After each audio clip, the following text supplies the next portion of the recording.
Now, you'd have to be a moron, wouldn't you, to come down for or against Russell Brand without knowing all the facts, wouldn't you? You'd have to be a moron. Don't shout at me. If you listened to the Sunday Melodies programme, I didn't come down on one side or another.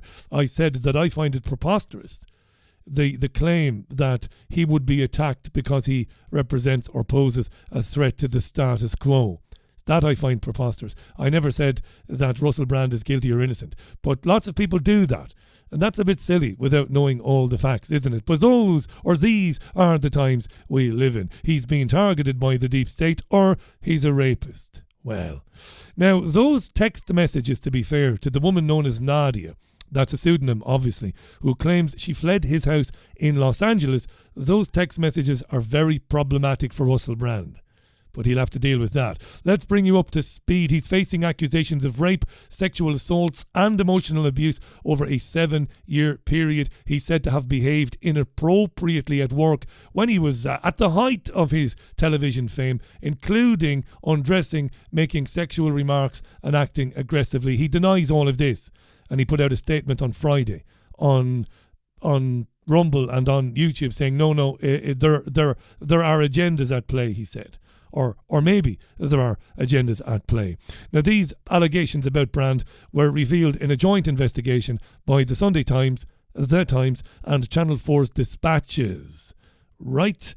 Again, he says, my relationships, he says, have always been consensual. Now, there was an update from the Met Police in London this afternoon. A spokesperson said, we are aware of reporting by the Sunday Times and Channel 4 about allegations of sexual offences. On Sunday, September 17th, yesterday, the Met received a report of a sexual assault alleged to have taken place in Soho in central London in 2003. Officers are in contact with the woman and will be providing her with support. Now, one of his accusers alleges that she was groomed by him when she was 16. She's told BBC Radio 4's Woman's Hour that his response to the allegations was, quote, insulting. She said a BBC car took her from school to his house and that he was not held to the same standards as other presenters. Shall we hear a bit of this? From BBC Radio 4, this is Alice, not real name. He said to me, oh, you get in the car and you go wherever you need to go from there. So I took the BBC car that time. And on another occasion, it picked me up from school. He said, what's going on? Like, why don't you want to go out with me? And I said, listen, because I've got something to tell you. I said, I'm 16. And he just replied saying, okay, so we're still on for dinner at 7:30. Okay, so the Sunday Times and the Times then. When did this begin? Because there's been a bit of a row on social media. Why does it take so long? Why does it take so long for people to come forward and make complaints? And isn't it telling that these complaints are being made now as that Brand has such a big following and he talks about vaccines and lockdowns and stuff like that? So is that true? Well, not according to the Sunday Times special investigation editor James Coney. You'll hear him in a minute speak about that. He was on Julia Hartley-Brewer's Talk TV programme. The first allegation that we had about Russell Brand came in 2019, which is to Rosamund Irwin, who's a reporter at the Sunday Times. So he says 2019, the first allegation was made to Rosamund Irwin, or Erman, he said, a reporter at the Sunday Times in 2019, predating the COVID stuff. That's what he says. Obviously, that's a substantial time ago, and long before Russell Brand was started his kind of current rhetoric on YouTube, with allegations like, and then with stories like this, allegations come in, and that was the first one of substance that we had. And lots of other things happen in between with investigations like this. And so we then had another allegation of substance in about 2021, which is really then when the investigation started to kind of get into full swing. With investigations like this, they're very, very complicated. They involve talking to lots of different people. We've spoken to close to about 500 people, I think, in total in the course of this investigation.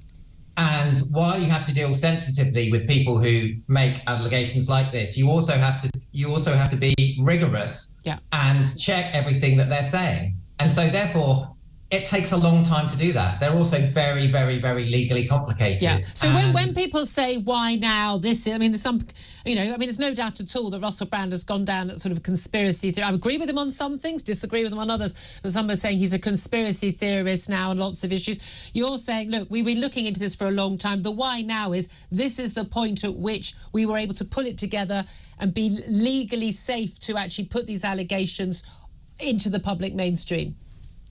Yes, and it's also about the women. The women that we've spoken to have been through an awful lot, and gaining their trust and getting them to a position where they were willing to speak out has been enormously complicated. And even though a lot of them are anonymous, a lot of people are getting in touch saying this morning, why did these women go to the media? Why didn't they go to the police? And why didn't they go to the police at the time? What have they said to you about that? What have they said about not going to the police? Again, you're listening to Sunday Times Special Investigation Editor James Coney. He's had a lot to do with this story. If you look at the story that we've written, they are, so for example, the woman who we call Nadia, who's based in Los Angeles, she went to a rape crisis counselling centre on the day that the attack happened.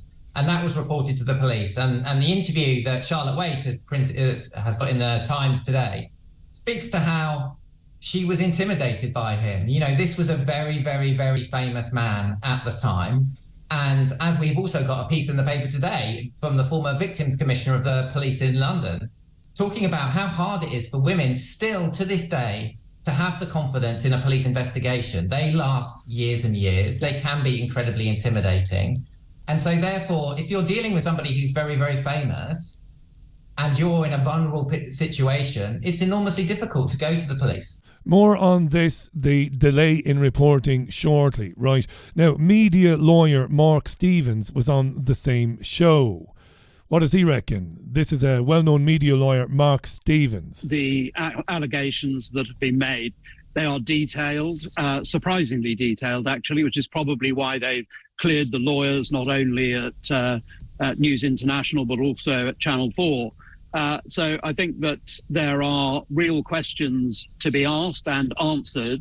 And as a consequence of that, I think it's almost a racing certainty that the police have to investigate given the nature of the allegations. As to the second point about trial by media, clearly that's inappropriate. People who are don't have relevant information, people who are untrammeled by knowledge. For example, Elon Musk saying he believes Russell Brand is deeply unhelpful. It doesn't add to the sum total of human knowledge. What we need are careful examinations of what occurred, what was known. So if, as Russell Brand says, he was promiscuous, that's perfectly fine. That's not illegal. You can have the morals of an alley cat. Morals of an alley cat. But as long as it's two consenting adults, the law won't intervene. The law only intervenes where it is said not to be consensual. Fair enough, where it's said not to be consensual. Little bit more on this before we do another story. We'll be talking to Christine Hart about it shortly. Old friend of the programmes. It's been quite a while since she was on. Caroline Dinenage is an MP and chairs the Media, Culture and Sport Committee. She was on Times Radio talking about this today. What says Caroline Dinenage? It kind of feels to me that this story has got some way to run. I think probably in the initial period, we're going to be writing to the TV companies and asking them to set out the process for the inquiries that they're making and you know, a kind of sense of timelines on this. But we're not ruling out inviting them in to give evidence to the select committee if we don't feel that we're getting a satisfactory response. This is just the latest in what seemed to be a stream of these reports about culture in our TV industry, reports about situations where things were an open secret, things where people turned a blind eye, all these kind of phrases that we hear. And I just don't think it's good enough. So it's not beyond the realms of possibility that the committee that I'm chair of may decide that we're going to do a full-on inquiry into this kind of behaviour at the heart of television. Right, so television, and she's concerned about the culture around TV production companies and channels, and that needs to be looked at because they're hugely powerful organisations. It's like there are these giants of broadcasting, these giants of our media who just seem to wield an incredible amount of power and influence, and are, in the wrong hands, that influence and power can be used to disproportionately affect the lives and careers of other people. And we're really interested to understand to what extent the checks and balances are in place to prevent those kind of exploitations happening, as far as is possible within the realms of their employer. Caroline Dinage. We're going to leave that one alone for now. Thank you for your messages. Faisal has been on to say, even in all, if allegations came in before in 2019, why have we only heard about them now? Don't believe a word of it, even though I don't like Russell Brand at all. Well, James Coney, Special Investigations Editor at the Sunday Times, I think gave a rather reasonable explanation as to why you're only hearing about it now. It takes a long time, is what he is saying, to corroborate, to check, to double and triple check with respect to statements given by alleged victims, the hiring of special investigators or private investigators. Christine Hart will speak to this in a few minutes' time, although I think she has a bit of sympathy for Russell Brand, so that's good. We'll get the other side of it now. Mark says, until they go to the police, there is no case to answer. That guy from the Times doesn't give a toss about justice or women. You can hear it in his voice. I couldn't hear it in his voice. And until they go to the police. Do you know that of all the sexual offences reported to the police in the UK, only somewhere between 1 and 2% result in a conviction? That's not right, is it? Are we to believe that nearly every single complaint made by a woman is an erroneous one, or is a lie, is a falsehood? I don't buy into that. So I'm not sure I buy that, Mark. Thanks for the comment. Lucy says, Ritchie, someone close to me was raped by a minor celebrity, a minor local celebrity. She only told me in 2003 that it happened in 2002. In my opinion, says Lucy, it is my opinion that this person would speak out now in 2023 if it came out the person had raped others too. That's Lucy. Thank you, Lucy. Really appreciate that. Elizabeth said, isn't the World Health Organization supposed to vote the new One Health Pandemic Treaty soon? Maybe the Russell Brand thing is a distraction, says Elizabeth. Thank you for that. Elizabeth, maybe. I do not know. Hi to Bill, who says that's an insult to cats, surely, that alley cat comparison. Thank you, Bill. Karen has been in touch to say, Ritchie, in my opinion, these celebrities are sometimes thrown to the wolves, whether they're innocent or not, to show others of a similar ilk who really controls things, who rules the roost. They allow and control the fame, therefore they can also take it away. They've got the power to make and break you and destroy your character and the very memory of you, no matter how famous or wealthy you are. Nobody is too big, famous or successful. Thank you, Karen. And again, I'd like our listeners this evening, I'd like you, dear listener, to listen to me when I say I have not said, wouldn't dream of it because I don't know, whether Russell Brand is guilty or innocent of anything. I do not know. But he says, but. No, I'm not going to reverse myself. What I'm going to say is the text messages from Nadia in Los Angeles, those will be very, very problematic for him. I cannot wait to hear his explanation for those, where he apologises for forcing himself on a woman. Yeah, well, again, trying to leave the judgment out of it. We'll find out. I've never known anything to be quite simply black and white ever in all my years in the media. Nothing is ever as simple as he's a rapist or he's being targeted because he is some threat to the establishment. It's never as simple as that. Anyway, let's welcome back to the programme an old friend of ours. It's been a while since she's been on. It's great to welcome her back. Private investigator these days. I wouldn't want her investigating me. I don't mind telling you. Sunday Times best-selling author and investigative journalist for the big tabloid newspapers in this country. She did for many years. Christine Hart, welcome back to the programme. How are you? Hi, Ritchie. Yes, really good to hear from you. That's great to hear from you. No see. Yeah, it's been ages, hasn't it? And this is the first of a two-parter, but I've asked Christine to come back in a couple of weeks to talk about other things she's involved with right now, which are incredibly interesting. But tell me this, what have you made? As we speak, everybody and anybody connected with Russell Brand is running away from him, a domestic abuse charity he worked with. They're severing ties with him. His tour has been cancelled this afternoon. Everybody's got an opinion on it. What say you, Christine? You've been involved in investigating very high profile people over the years in your time in the newspapers. What do you make of it all? Well, it's interesting because when I worked for the News of the World, of course, people were targeted. So they were actually chosen by the people that control the newspapers. I know different people think, like Mazza Mahmood, the fake sheikh, for example, chose his victims, but actually he was given people to target. So orders to target do come from on high. I think with Russell that it's trial by gossip, and I think he's been targeted, and I think he's been targeted because he's been talking about the COVID and the vax, amongst other things. But that's something that's ongoing. The whole vaccination program is still churning round. So that's the main thing that they don't like. And you can tell that it's done as an attack by the way that it has so much aggression in it. The Channel 4 dispatches, it was so aggressively against him. They even took things that he was saying as humor and they quoted it as if it was his personal opinion when he was trying to make people laugh. They've grouped together now the different mainstream media organizations, and they're more or less calling him a pedophile, which is the main thing we know that they use against men when they want to target them. They call them rapists or pedophiles. And I think in his case, they've definitely done that because they haven't asked the question. They've merely stated, he's this, he's that, he's a rapist, he's a pedophile, and they've put it everywhere.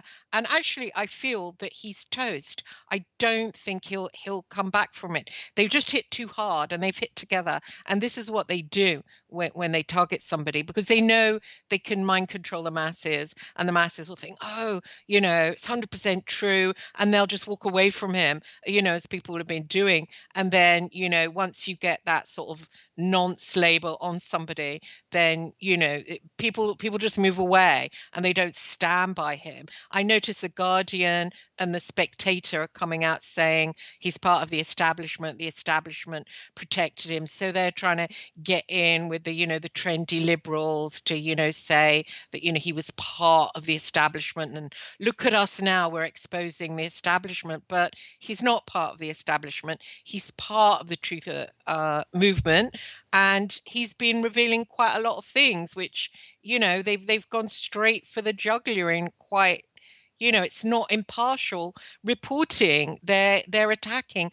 Journalism is supposed to be about impartial reporting, not about targeting people. I'll give you this, because I see it a bit differently than you do, so thank God you're here for a bit of balance.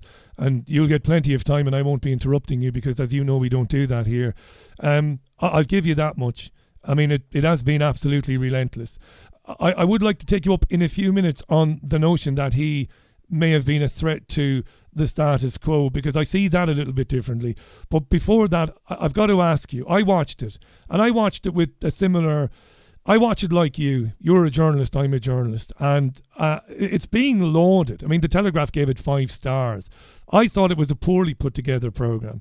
It was heavily and very selectively and very cleverly edited, as you've already said, to make it look like, they would have something from the 16-year-old or the girl who was 16. They would have a comment from her, and then a cut to a comedy piece he did 20 years ago. That's crap, and I agree with you on 100%. I'll tell you where I have a big problem, and it's with Nadia's evidence. Now, the Sunday Times and the Times, they're not stupid, right? Nadia's evidence would trouble me. This is the woman who claims that she visited him at his house in Los Angeles, and her allegation is he was there with another woman. He came out, he was partially clothed, and after a few minutes he turned her around, pushed her up against the wall, and without any protection whatsoever, forced himself into her. Now, he immediately texted her afterwards. He made the first contact after she'd gotten away to say, I'm really sorry about that. And she sent him a long text saying, no means no, and what the bloody hell, and do I need to get myself checked? And he says, no, you don't, and he apologises. Now, Christine, you've been around the block like me a few times. That's very problematic for him, that. Don't you think men are confused about what's okay with women and what's not okay with women? I mean, I'm not. after the E.L. James, 50 Shades of Grey, men, I don't think really know where they are. I think we have to strip it back and try and bring us all back to you only have sex while you're in love.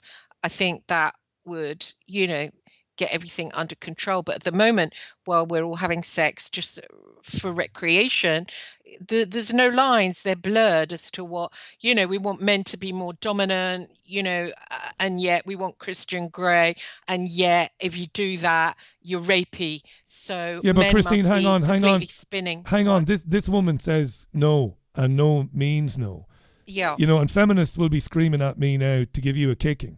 Right. This woman says, I said no, and he essentially raped me. She said that she found it difficult to get past him to leave the place because he was doing everything he could to make her stay there so he could explain himself. I'm not saying any of this is true now because I don't know it to be true. Yeah. But these are the allegations. And the Sunday Times are very bullish about the fact this is his phone.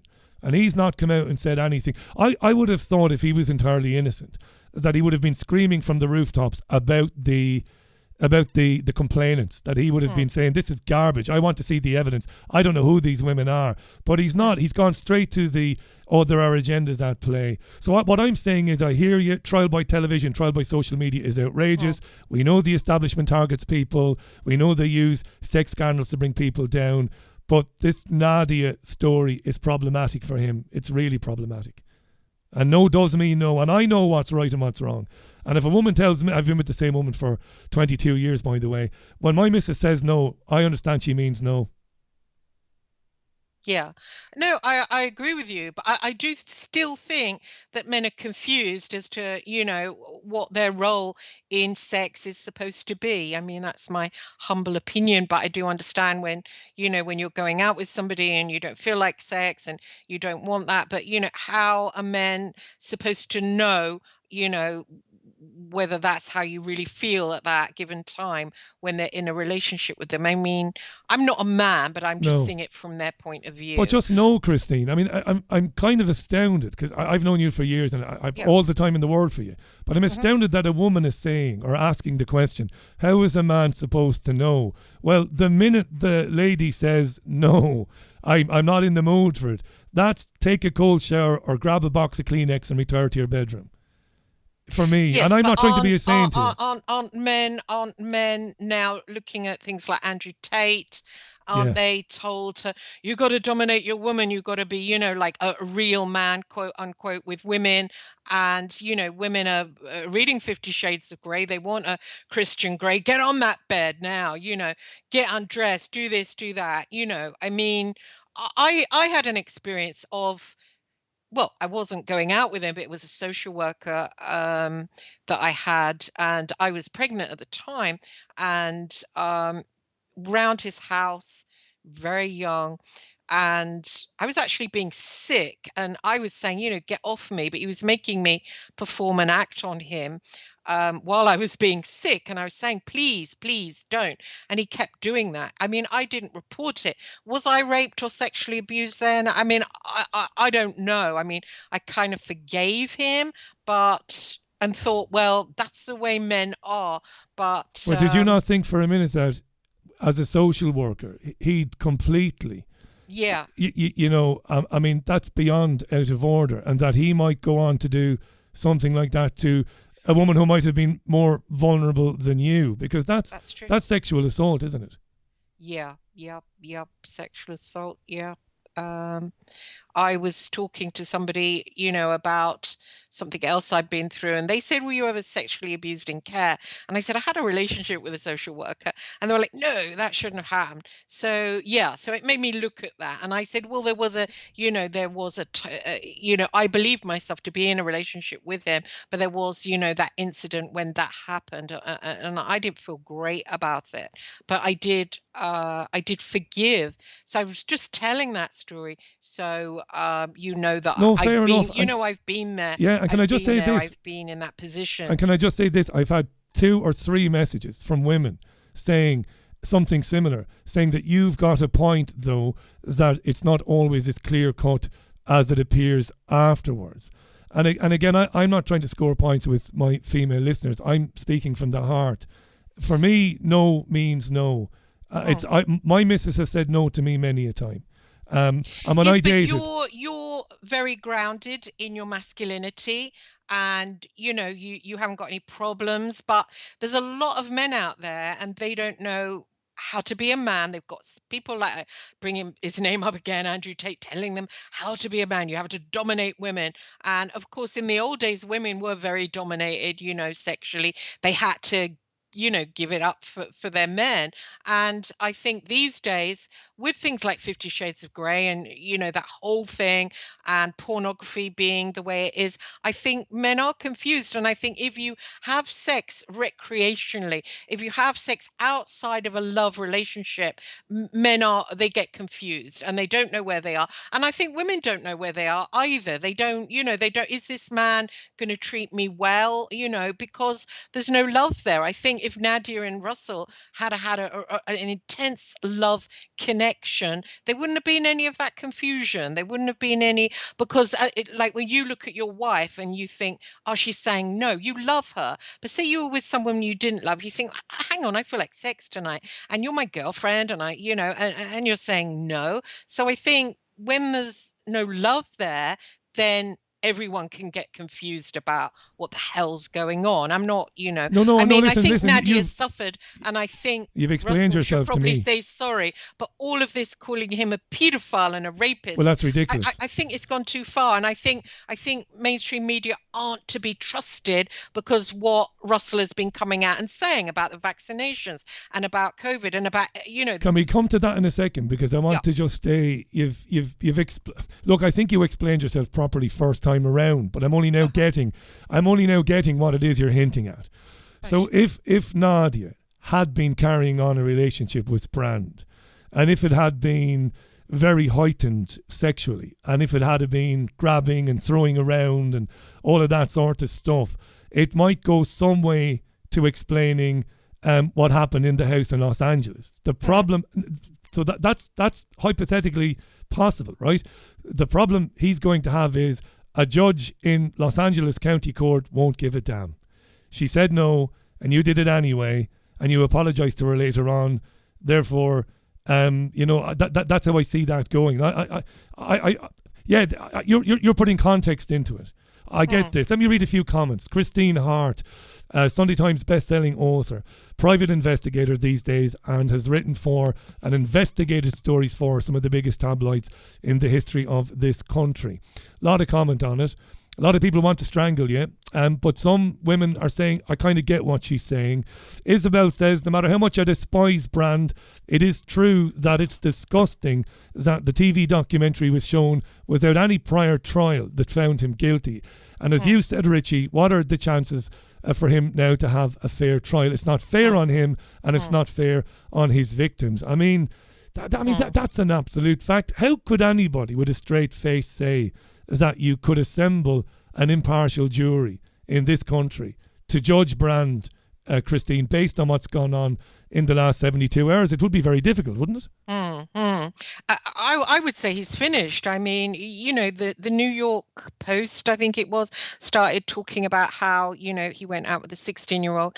And I mean, why did he go out with a 16-year-old? It was, that's crazy to be 30 and to date a 16-year-old. I mean, why did he do that? But they're saying, oh, he was lusting after her. She was a virgin. He lusted after that. That was important to him. He called her child. So there's the paedophile label that goes on. And I think once that goes on, somebody is toast. I think they're literally finished, aren't they? I mean, I don't think they bounce back. No, from there's it. no It's just recovery. trial by media. Yeah. And I think our media isn't to be trusted. Our media has a massive agenda to control us.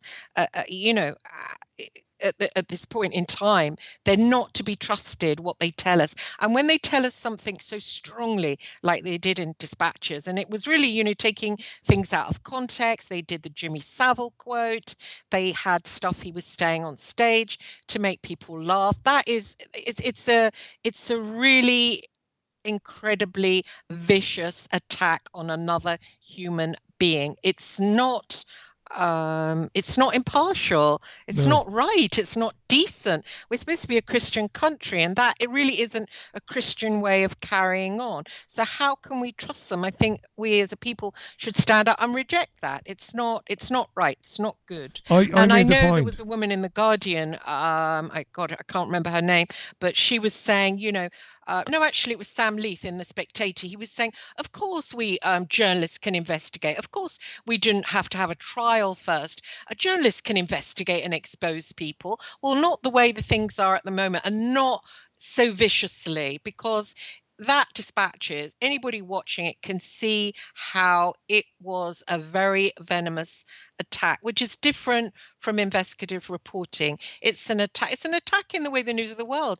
used to attack people, smearing and viciously trying to destroy. And these are the people that want to bring in a new media and, attacking the Mail, attacking the newspapers and saying, oh, we want to bring in a new media. Well, there's not going to be a new media. They just want a media that's more in control. And of course, the left-wing agenda that they're bringing in, whatever the hell that is. But Russell was certainly standing up to them. So it makes it all the more suspect, I think. On that, I made a point on my Sunday music programme yesterday. I agreed with you about the tone and the editing of the so-called documentary. And absent in that documentary, and I've produced plenty of radio documentaries and radio shows nationally and commercially. What you would have been looking to do, because of how grave these allegations are, you would have been looking to speak to girlfriends or boyfriends of Russell Brand's over the years to provide a little bit of balance. So I would have felt compelled as a producer, and I'm no saint, I'm not making myself out to be, the nicest guy ever, but I was always fair. I would have tried to source people who were with him, who had sexual relationships with him, who said things on the record like, I'm surprised to hear this because blah, blah, blah. And of course, this was completely absent. Grace Ann is in Ireland and says, Ritchie, Christine is off her rocker.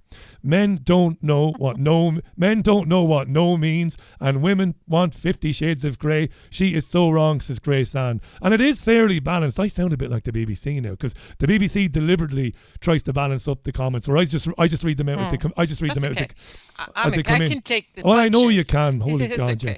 But a lot of they're coming in thick and fast from women saying, Jesus, come on, Christine. Okay. No means no. If you say no, forget about what he's into and forget about previous encounters. No means no. As Ritchie said, retire to your room and look after yourself, says a female listener here. We know what she means. What about men being told to dominate their women, and that's what being a real man is? What about all this message that they're receiving? I'm talking about younger men now. Yeah, and you mentioned earlier on Tate, and I've had a couple of wonderful guests on this programme over the years who've talked about the tendency of pornographic websites to increasingly show really violent pornography. I think we might have touched on this, Christine, when we talked about your own backstory when we spoke a few years ago. Look, I get this, and I wonder what impact this is having on... Now, Russell Brand is the same age as me, so I'm not going to give him a pass.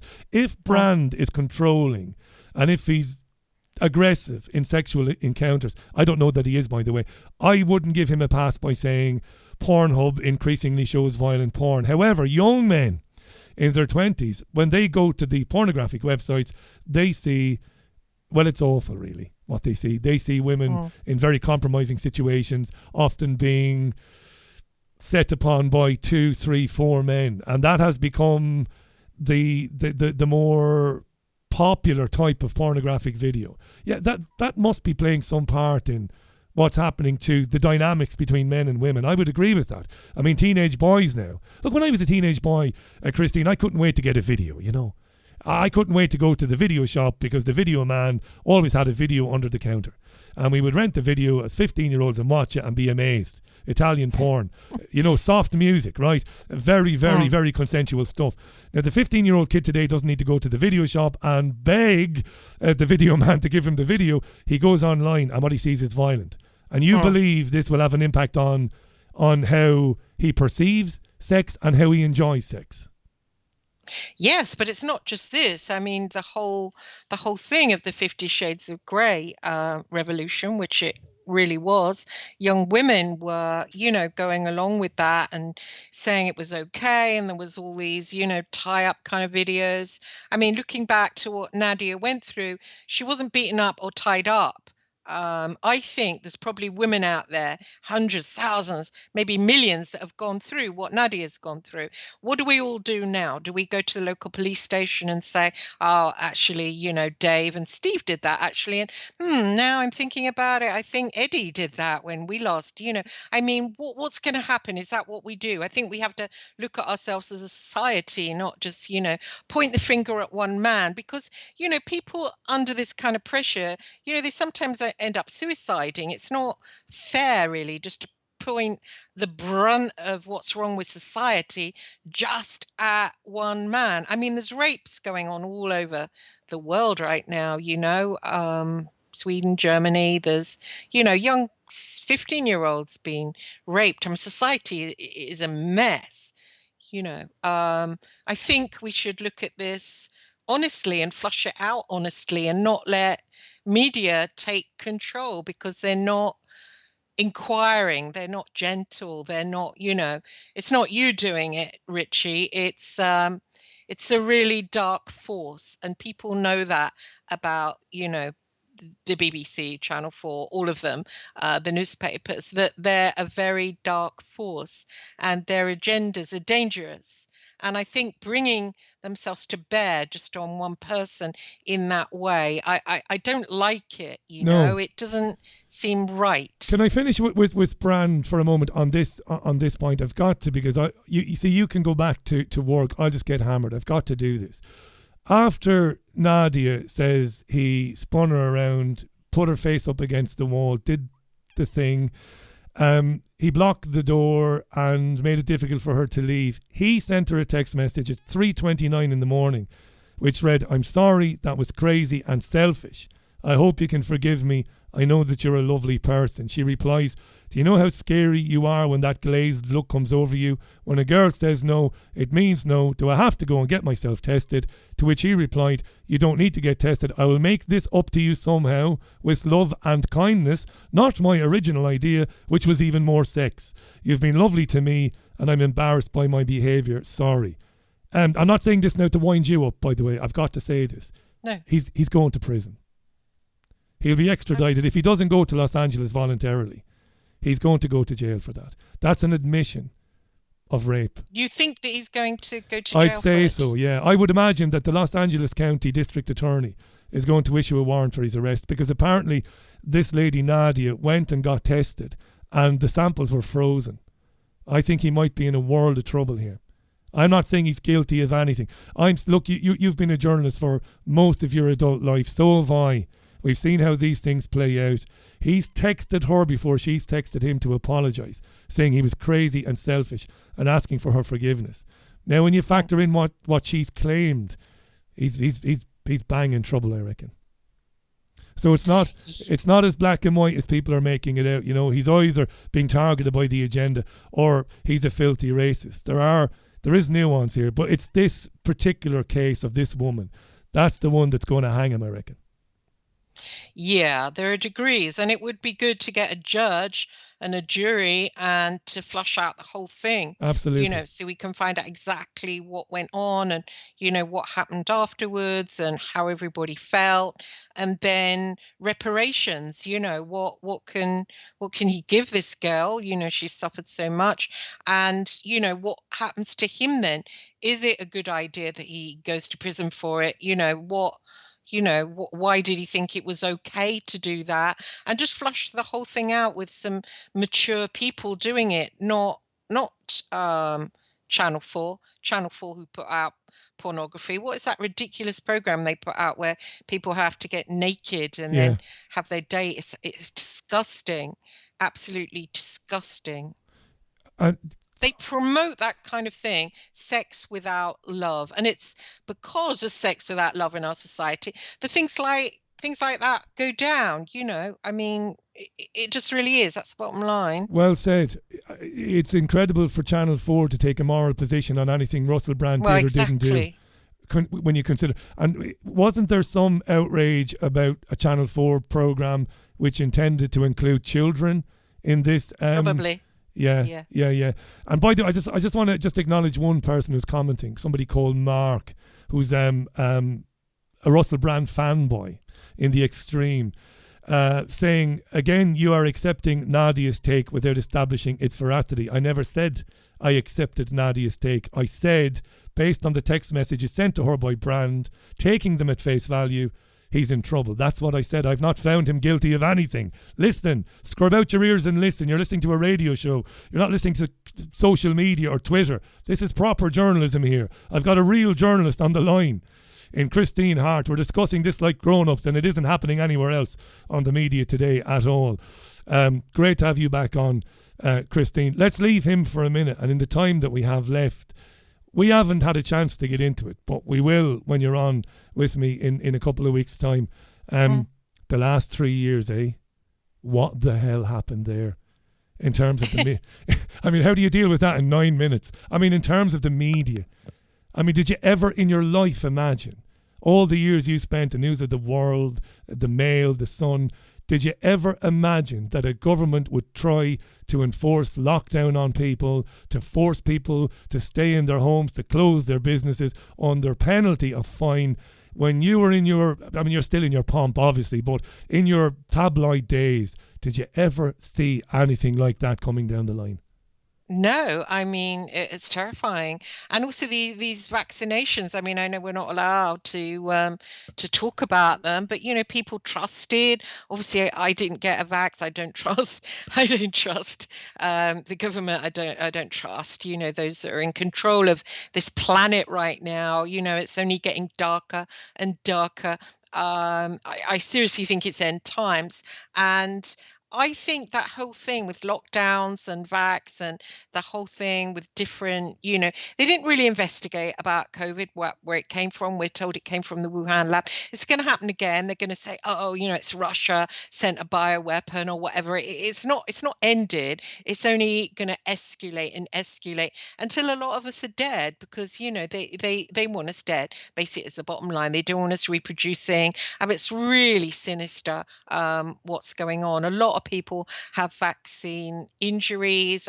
My heart bleeds for them. I was just talking to a man the other day who he has constant ringing in his ears from the AstraZeneca jab, and it just made me feel so bad, because he just had a stroke and he was recovering from his stroke. He's only in his 50s, and then he went and got an AstraZeneca jab, and he says I can't even barely hear you. It's just really loud ringing constantly. I mean, it really, you know, it's really hard to sort of to hear that, you know. It's horrendous. It's just appalling. It's horrendous. It's horrendous. Yeah, and we hear about it all the time on this program. People get in touch with us and say that somebody has had an adverse reaction, very serious adverse reaction to one of the jabs. And as you and I speak, Christine, today they would have been injecting this stuff into over 65s. They're inviting people who are who they claim may be vulnerable to COVID infection to come forward for it. And we know that many of these people are going to be harmed very badly. I mean, that's going on. And it would only take, really, the BBC Newsnight programme or Question Time or BBC News at 1 to do its job and to feature some of the genuine doctors who are attempting to report on this stuff, and it will be game over. The rollout will be suspended. But it's not going to happen. It's left to people like you and me. Yeah, I mean, they just don't care. They really don't care. The BBC, they're highly sinister. I mean, all these news organizations, they're highly sinister, and they've got a massive agenda, you know.